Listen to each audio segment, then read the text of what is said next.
Baik, assalamualaikum warahmatullahi wabarakatuh. Eh,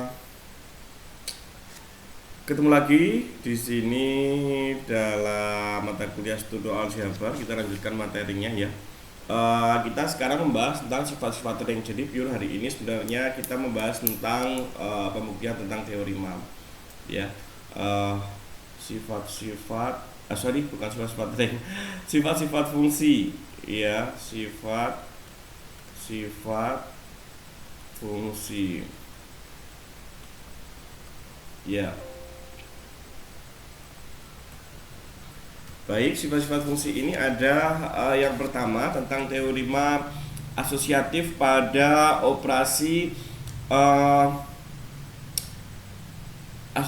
operasi yang kemarin, komposisi fungsi. Ya, jadi bundaran pada komposisi fungsi itu memenuhi sifat asosiatif.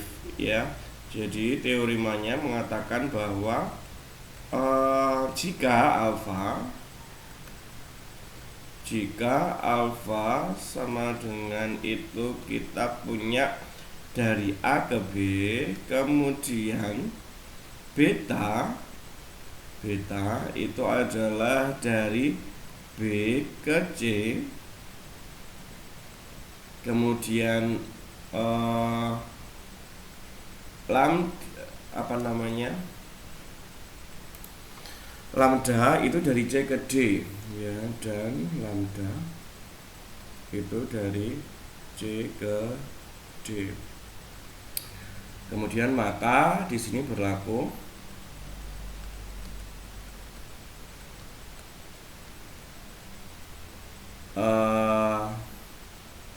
lambda bundaran beta, kemudian bundaran alfa itu sama dengan lambda bundaran beta bundaran alfa. Kita sebenarnya akan membuktikan di sini kira-kira nanti kok bisa seperti ini itu gimana gitu ya. Buktinya, baik, mohon maaf ini bacanya gamma ya, bukan lambda. Lambda itu kalau yang seperti ini. Baik, saya ulangi lagi. Jadi kalau alfa itu adalah dari A ke B, kemudian beta itu dari B ke C, gamma itu dari C ke D, maka berlaku sifat asosiatif. Jadi gamma bundaran beta bundaran alfa itu sama dengan gamma bundaran beta bundaran alfa. Baik, biar lebih mudah, nanti saya ambil satu domain begitu kan. Ini nanti kalau saya gambarkan domainnya itu gini ya, gini, kemudian ini gini. Ini domainnya ini adalah kalau kita tuliskan ya dari lambda gamma bundaran beta bundaran alfa, ini berarti dari A ke C, A ke D. Jadi ini A,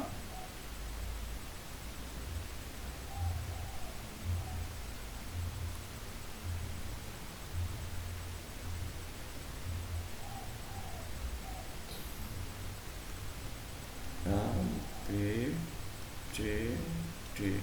Jadi ini dari sini ke sini. Nah, saya ambil dari sini kita bisa mengatakan bahwa domainnya itu adalah di A. Saya ambil satu domain di A, ya misalkan X begitu, ambil sebarang X anggotanya A akan dibuktikan. Jadi biar nanti lebih mudah, saya ambil satu domain akan dibuktikan gamma bundaran beta bundaran alfa sama dengan gamma bundaran beta bundaran alfa. ini karena saya ambil tadi domainnya adalah X, maka di sini jadi ini saya tulis seperti ini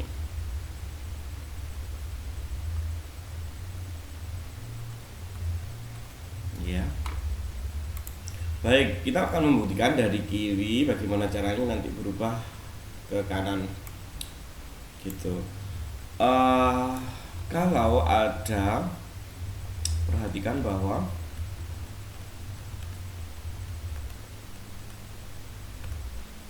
kalau ada bentuk seperti ini, gamma bundaran beta bundaran alfa, secara definisi maka yang dioperasikan kan yang ini dulu tuh ya. Ya, jadi kalau Mas kemarin masih ingat kalau kita punya gini. Saya beri gambaran dulu. Kalau kita punya kemarin F bundaran G begitu kan. X berarti maknanya apa kan? F G X kan seperti itu toh. Secara definisi bundaran atau secara definisi pada fungsi-fungsi. Nah, kalau seperti ini berarti gimana caranya? Berarti kalau kita definisikan kan yang ini dulu ya, yang alfa dulu. Kalau F bundaran G itu F Gx. Berarti kalau gamma bundaran beta bundaran alfa berarti yang dioperasikan kan yang alfa dulu. Berarti secara definisi boleh saya tuliskan gimana? Berarti gamma bundaran beta kemudian gimana? Alfa X gitu ya. Alfa X, iya kan seperti ini toh. Karena kalau F bundaran G itu kan FGX ya. Jadi kalau alfa bundaran beta gamma bundaran beta bundaran alfa berarti kan yang ini yang didefinisikan dulu. Kemudian selanjutnya sama.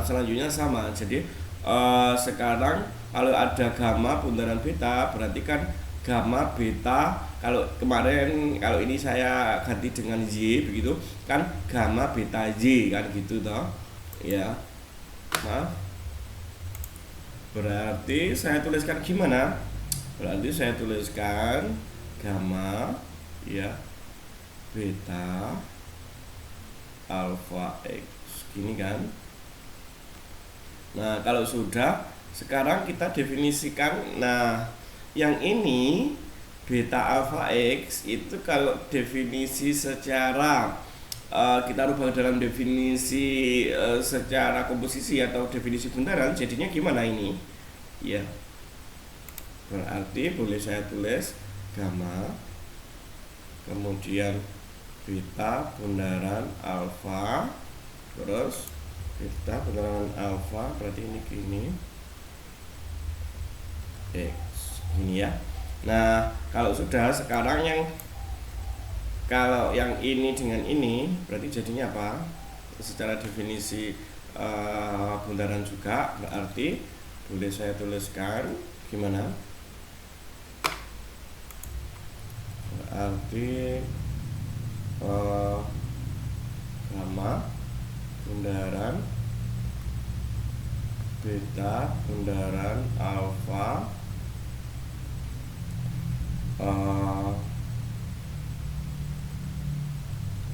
X gini ya. Jadi sudah sesuai ya. Ini jadinya seperti ini, sudah sesuai dengan ini. Jadi terbukti bahwa alfa bundaran beta gamma bundaran beta bundaran alfa itu sama dengan gamma bundaran beta bundaran alfa. Ya, seperti itu. Ini untuk teorema yang pertama. Baik, untuk selanjutnya, teorema selanjutnya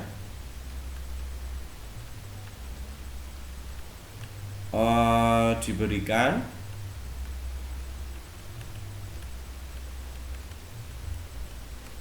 alfa itu adalah dari A ke B dan beta itu adalah dari B ke C. Kita tuliskan dulu yang A ya.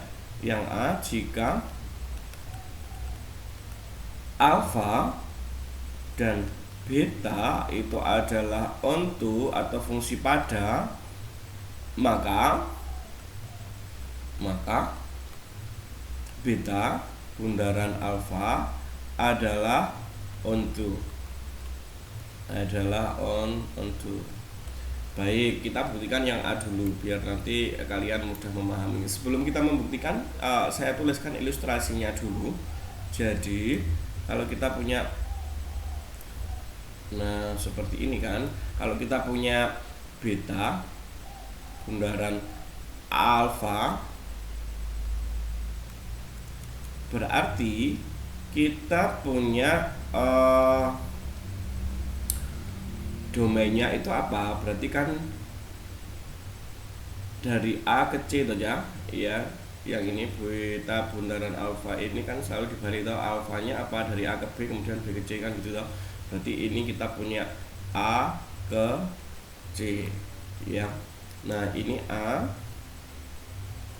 ini B, ini C.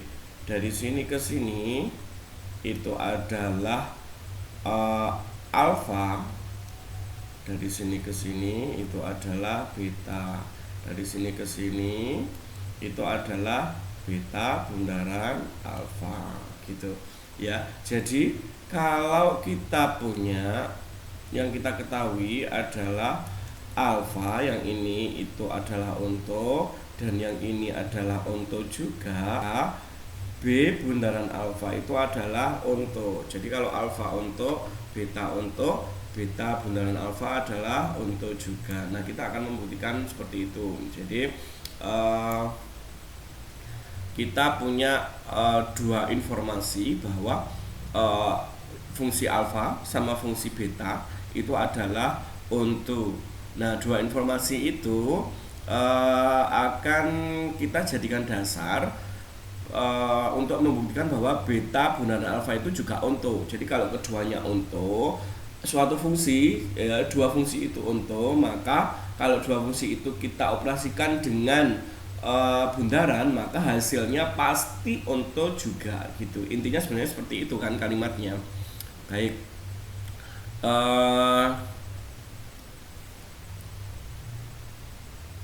misalkan yang diketahui, kita tulis dulu yang diketahui, ya. Buktinya, diketahuinya adalah alfa adalah onto, ya. Maka secara definisi apa? Misalkan di sini adalah X, kemudian di sini adalah Y, di sini adalah Z, gitu misalkan. Berarti kalau alfa adalah onto, yang ini adalah onto, berarti maknanya apa? Berarti untuk setiap Y anggotanya B ada X anggotanya A, sedemikian sehingga apa? Alpha X, ya, gitu toh. Alpha X sama dengan Y. Begitu juga dengan yang beta adalah onto. Berarti untuk setiap Z anggotanya C ada Y anggotanya B, sedemikian sehingga beta Y itu sama dengan Z. Jadi kita punya informasi dua ini, ya. Akan dibuktikan apa ya? Akan dibuktikan beta bundaran alfa adalah onto. Secara definisi itu adalah untuk setiap, karena kita tahu bahwa pada kasus B bundaran alfa, beta bundaran alfa domainnya adalah A, kemudian kodomainnya adalah C, berarti ring secara otomatis ringnya adalah C, kan gitu. Berarti kita akan membuktikan untuk setiap Z anggotanya C itu ada X anggotanya A, sedemikian sehingga beta bundaran alfa X itu adalah sama dengan Z. ya gitu. Ini adalah proses pembuktiannya nanti diarahkan ke sini. Baik, arah pembuktian kita nanti bagaimana caranya itu kita hasil akhirnya adalah seperti ini, kan gitu ya. Berarti agar muncul ya model bentuk seperti ini, berarti yang kita tulis apakah kita yang diketahui alfa sama beta untuk ya ke proses pembuktiannya. Perhatikan bahwa karena beta adalah untuk, maka tadi untuk setiap Z anggotanya C ada Y anggotanya B, sedemikian sehingga beta Y sama dengan Z, kan gitu ya. Nah ini kita punya informasi ini kan. Kemudian berdasarkan yang diketahui, nah ini sudah informasi, jadi kita punya beta Z itu sama dengan Z, kan gitu ya. Beta Z sama dengan Z itu ada informasi pertama. Kemudian karena alfa itu adalah untuk juga, alfa adalah untuk, maka untuk setiap tadi apa? Untuk setiap Y anggotanya B ada X anggotanya A, sedemikian sehingga alfa X itu sama dengan Y. Itu adalah informasi kedua. Baik, dari 1 dan 2 bisa kita gabung. Dari 1 dan 2 maka diperoleh, kita punya apa aja sebenarnya? Beta Z ini mulai dari sini sebenarnya kita pakai, cuma sebenarnya dari sini ke sini kan ada yang bisa kita substitusikan bahwa alfa X itu kan sama dengan Z. Berarti yang di sini alfa X sama dengan Y, berarti Y itu boleh kita ganti menjadi alfa X ya. Jadi persamaan 2 kita substitusikan ke persamaan 1. Jadi maka bisa kita tuliskan beta Z sama dengan Z. Kemudian boleh kita tuliskan juga Z nya itu adalah alfa X gini ya. Y nya saya ganti dengan alfa X sama dengan Z ya. Sorry, ini saya hapus saja, gini aja. Jangan ditulis Y dulu, ya. Berarti beta Y, Y nya saya ganti dengan beta, Y nya adalah alfa X. Kemudian dari sini kita sesuaikan bahwa beta alfa X itu berarti kan apa aja? Beta bundaran alfa X itu adalah sama dengan Z. Nah, sesuai kan? Jadi kita tadi menginginkan hasil akhirnya ini. Jadi terbukti bahwa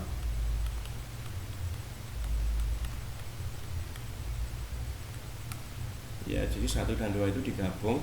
Berawal kan bagaimana caranya kita untuk setiap Z anggotanya C ada X anggotanya A. Nah ini kalau kita gabung berarti untuk setiap Z anggotanya C berakhir dengan ada X anggotanya A. Nah ini digabung, yang ini disubstitusikan jadinya kan ini. Berarti sudah sesuai dengan yang kita inginkan. Terbukti bahwa beta bundaran alfa adalah onto ya, itu. Baik, teori untuk yang selanjutnya kita tuliskan. Jadi yang atas tadi ini saya tulis A aja ya. Sudah saya tulis apa belum? Oh oke, A. Kemudian yang B sudah ya. Sekarang yang B ini sesuai dengan yang di bukunya Pak Muniri. B.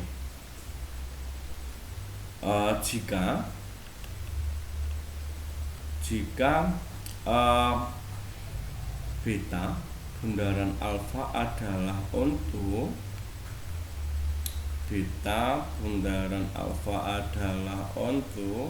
maka beta beta adalah onto juga, pasti seperti itu ya. Jika beta bundaran alfa itu adalah onto, maka beta itu adalah harus onto.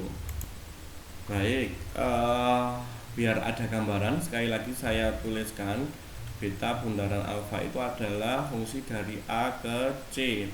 Kalau saya gambarkan dalam diagram panah, berarti ini A ke B, kemudian B ke C. AB itu adalah alfa ya, dari sini ke sini itu adalah alfa.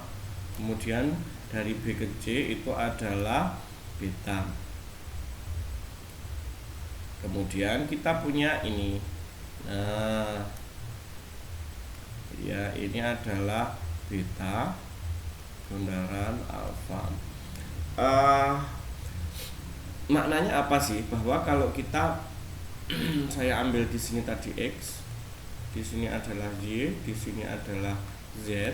Karena ini adalah onto, ya yang kita punya adalah beta bundaran alfa adalah onto, berarti untuk setiap Z yang ada di sini itu pasti punya pasangan di sini ya. Untuk setiap Z anggotanya C pasti ada X ya, pasti ada X anggotanya A, sedemikian sehingga B bundaran alfa itu adalah B bundaran alfa X itu sama dengan Z.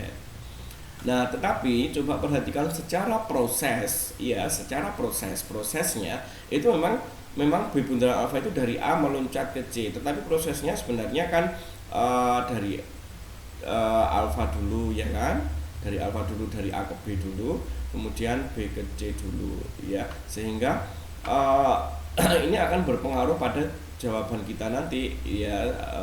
Memang kalau secara definisi B bundaran alfa onto itu adalah ada Z anggotanya C, sedemikian ada untuk setiap Z anggotanya C ada X anggotanya A ya, sedemikian sehingga B bundaran alfa X itu sama dengan Z. Tetapi prosesnya adalah dari sini dulu, alfa dulu dikerjakan kan gitu toh ya. Kalau kalian mengerjakan bundaran itu loh ya, X nya dimasukkan ke fungsi alfa dulu kan gitu loh.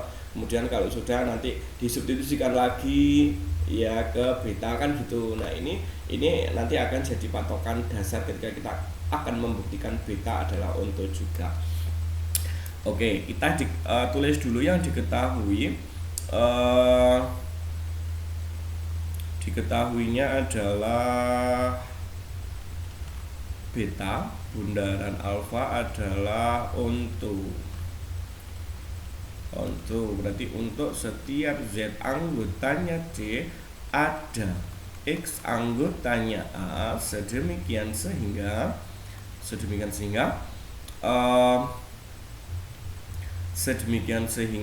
apa?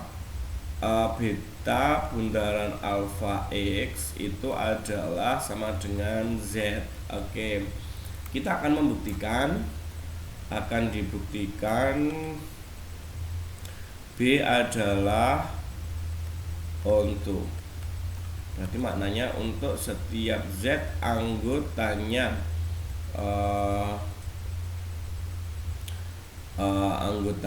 C ya, anggotanya C ada Z anggotanya B, sedemikian sehingga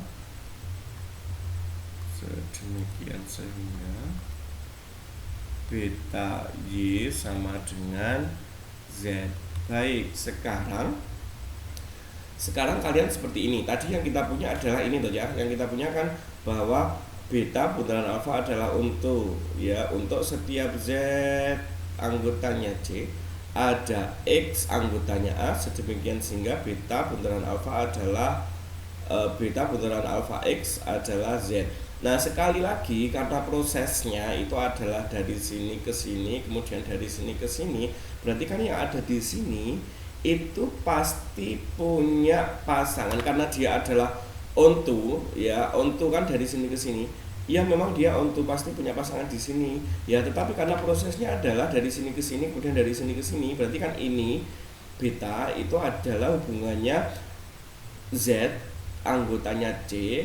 Ya, tidak bisa langsung ke sini kan. Memang secara definisi iya, tetapi prosesnya perlu kalian perhatikan. Prosesnya alfa itu adalah dari A ke B, kemudian beta itu dari B ke C kan gitu, satu persatu kan ngerjakannya, nggak bisa langsung seperti ini dari tiba-tiba langsung B bundaran alfa, nggak bisa. Nah berarti karena dia tadi beta bundaran alfa itu onto, maka yang di sini itu kan hubungannya dengan ini secara proses, iya kan? Berarti kalau yang di sini itu punya pasangan di sini, berarti yang di sini nanti akibatnya dia punya pasangan yang di sini. Setiap ada yang di sini, setiap Z punya pasangan di sini, nggak bisa langsung tiba-tiba meloncat gitu kan secara proses loh. Kita ngomong ngerjakan kayak kalian kemarin ketika ada PR yang saya bilang ngerjakannya kan satu persatu kan. Misalkan ada F bundaran GX, Fx-nya apa, Gx-nya apa, oh Fx-nya 3x plus 2, Gx-nya 4x plus 5, X-nya diganti apa, oh dimasukkan dulu ke Fx, kemudian nanti Fx hasilnya apa dimasukkan ke Gx kan gitu. Nggak bisa langsung kan. Jadi secara proses kalau yang di sini itu punya pasangan, ya setiap di sini punya pasangan di sini, akibatnya apa? Kita yang di sini pasti punya, setiap yang ada di sini pasti punya pasangan di sini ya. Jadi kita tuliskan bahwa karena berarti perhatikan bahwa atau proses pembuktian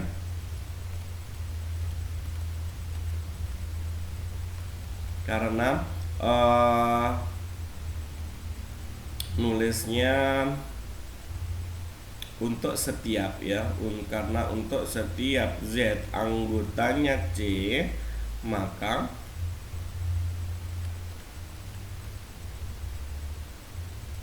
ada X anggotanya A sedemikian sehingga beta bundaran alfa X sama dengan Z ya.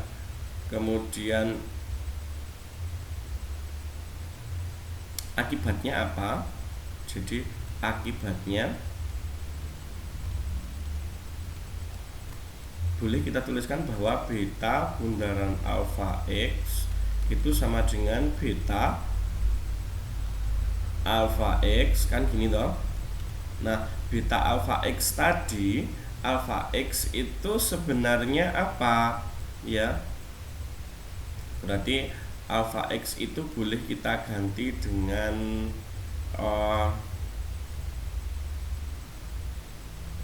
B, Z, Z kan gitu toh.